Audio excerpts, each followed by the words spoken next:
786 number की खुली jeep में घूमने वाला मुख्तार पुलिस के साथ भी नहीं आना चाहता बाहर। क्या उसे लग चुकी है अंत की भनक? जो अतीक के साथ हुआ, क्या वह मुख्तार के साथ होने वाला है? कोई है जो मुख्तार और अतीक की गद्दी पर राज करना चाहता है। यूपी का नया नारा, नून रोटी खाएंगे पर जेल से बाहर नहीं आएंगे। मुख्तार भी 29 अप्रैल की पेशी के लिए नहीं आना चाहता बाहर।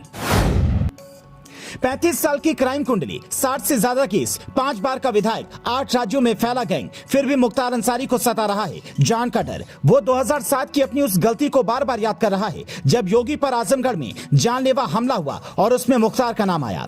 जिस दिन अतीक और उसके भाई का खात्मा हुआ, उसी दिन वो खबर सुनकर अंसारी बेचैन हो उठा और रात भर सो नहीं पाया। अपनी बैरक में इधर उधर घूमने लगा। अब उसे भी अतीक की तरह अपने गुनाहों का फैसला सुनने बांदा जेल से गाजीपुर कोर्ट आना है, लेकिन अंसारी थर थर कांप रहा है। वो जेल से बाहर नहीं आना चाहता। मानो वो कह रहा है रूखी सूखी खाएंगे, जेल में ही रह जाएंगे। किसी जमाने में ये डॉन 786 नंबर की खुली जीप में मूंछों को ताव देता हुआ घूमता था, लेकिन वक्त का पहिया घूमा तो अब बाहर ही नहीं निकलना चाहता। ये तस्वीर उसके रौब की सारी कहानी बयां कर रही है। वो लोगों से खुली जिप्सी के ऊपर बैठकर मिलता था, लेकिन अब ये तस्वीर बता रही है कि पाप का घड़ा भर चुका है और अंत करीब है।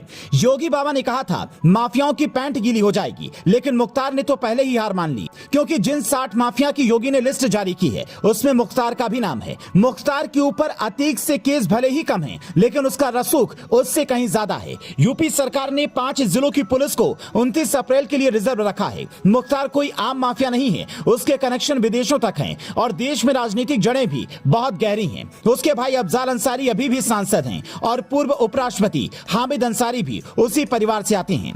मुख्तार अंसारी 18 साल से जेल में बंद है। पहले पंजाब से यूपी वो आना नहीं चाहता था, क्योंकि उसे प्रशासन से ज्यादा अपने दुश्मनों से खतरा है। 90 के दशक में माफिया ब्रजेश सिंह से उसकी अदावत शुरू हुई थी, जो आज तक चल रही है। मुख्तार गैंग का यूपी के अलावा मुंबई, गुजरात, पंजाब, हरियाणा, राजस्थान, बिहार, दिल्ली और एमपी तक फैला हुआ है। यूपी की सरकार ने मऊ के इस माफिया की 400 करोड़ की संपत्ति पर बुलडोजर चलाया है, लेकिन कहा जाता है कि उसकी संपत्ति कई खाड़ी देशों में भी है। देश के हर राज्य में उसने कुछ न कुछ खरीद रखा है।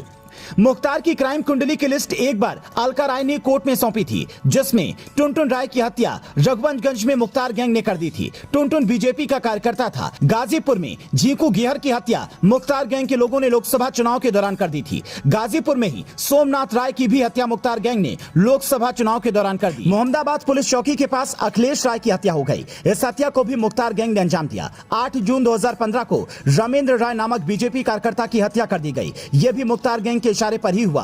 बीजेपी कार्यकर्ता कल्लू राय की गोली मारकर हत्या कर दी गई। इसमें भी मुख्तार का ही हाथ बताया गया। ब्लॉक प्रमुख रहे राजेंद्र राय की हत्या जुलाई 2005 में कर दी गई। राय कृष्णानंद के करीबी थे। हरिहरपुर के ग्राम प्रधान रहे राजेश राय की हत्या कर दी गई। गोलाबारी में 2 अन्य लोग भी मारे गए। इन सब का आरोप मुख्तार अंसारी के ऊपर ही है। अब कृष्णानंद राय की हत्या वाले केस में फैसला आना है। इसी साल मुख्तार के खिलाफ गाजीपुर की मोहम्मदाबाद कोतवाली में उसरी चट्टी हत्याकांड को लेकर 61वां केस दर्ज किया गया है। मुख्तार के खिलाफ हत्या के 18 केस, जबकि हत्या के प्रयास के 10 मुकदमे दर्ज हैं। इसके अलावा उस पर Tada, gangster act, NSA, arms act और मकोका एक्ट के तहत केस दर्ज हैं। Bureau report, leading Bharat TV.